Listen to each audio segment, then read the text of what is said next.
Okay, so when it comes to the miracle of Hanukkah, so we have two competing narratives almost. They obviously don't compete with each other, but they do you do see two different themes. One is the miracle of the war, right? That's the first thing that you see. You have the war that there's no way in any single battle plan, you could figure out how a guerrilla group of religious priests could overthrow the world superpower. It wasn't even the entire Jewish people that rose up against them. Most of the Jews actually took the Greek side. So that's the first narrative that you have, and then you have after they win, they come into the Beis Hamikdash and they have to redo the entire Beis Hamikdash and find this little pach shemen, this little jar of oil, and it's really lasting one day, it lasts 8 days. And when you look at the Mishnah and you look at Al Nisim, so you find that they're sort of which one is the nace? Which one are we celebrating? And when you look at how we go ahead and do observe Hanukkah, so it has very little to do with a military victory. It's all about lighting lights and shemen, the oil that you have, and that's reflective of the miracle of the lights. So the question becomes, which one is the miracle that we are actually celebrating? Which one is it that is the miracle? And and what you find is it's obviously both, right? That's not a spoiler here, right? We know that coming in that it's going to be both. But what we're really looking at is how the world operates.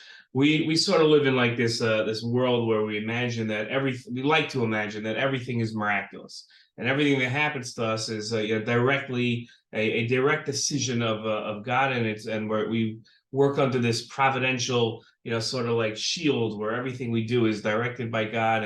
But that's really not the traditional Yadus that we find among the Rishonim and among Chazal. Well, really, what we have two forces in the world. We have the natural order of things, which is powered by God. That's called Hashgacha Klalis.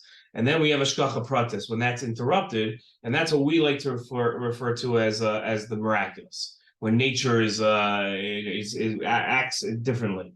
And and that's when God interferes in the natural order of things in divine providence and specific divine providence.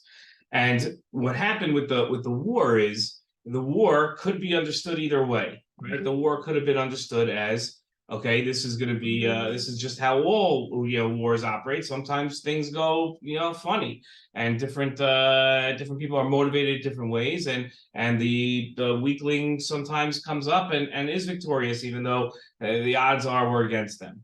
What the Pach Shemin showed, that's impossible to explain.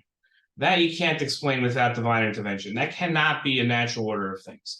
It's an impossibility that oil, which it could last that long. And what it does for us, it's Megala, it reveals for us that the previous act, the military victory, was from God. Because we could have walked away from there and just said that, okay, we happen to be lucky that time, right? The Greeks weren't motivated; they didn't see why they had to go to war, and and that's how we were. That's how we won the war. But when the Kohanim got in there, and they too could have been maybe we do know how to fight, right? Maybe it is a strange thing, so. But then with the Pach Shemin is impossible to explain. There's no other way to explain that, and that solves it solves a problem for me, which is we didn't have Nevi'im at this time. This was a time without Nevi'im. So how did we know what was really happening? We didn't really know what was going on. But the Pach Shemin was just there's no other explanation for it. It was absolutely, but there's nothing they could have hung it on. So that's why when we celebrate this the Hanukkah. So what we do is we look at, okay, what really told us was miraculous. And that's why the whole thing centers around lighting lights, as opposed to some sort of a meal that celebrates the military victory, like we have on Purim, for instance, right? That's a celebratory meal that comes along for a military victory. Even Pesach is somewhat of a military, so it's the Egyptians drowning in the sea. But here it's just purely around the miraculous, and it provides us a lesson for the gullus going forward, right? That at a time where we have no Nevi'im, we have no prophets to turn to us and say, what was that? Explain to us that word, and understanding that Hashgacha Pratis still does protect Klal Yisrael.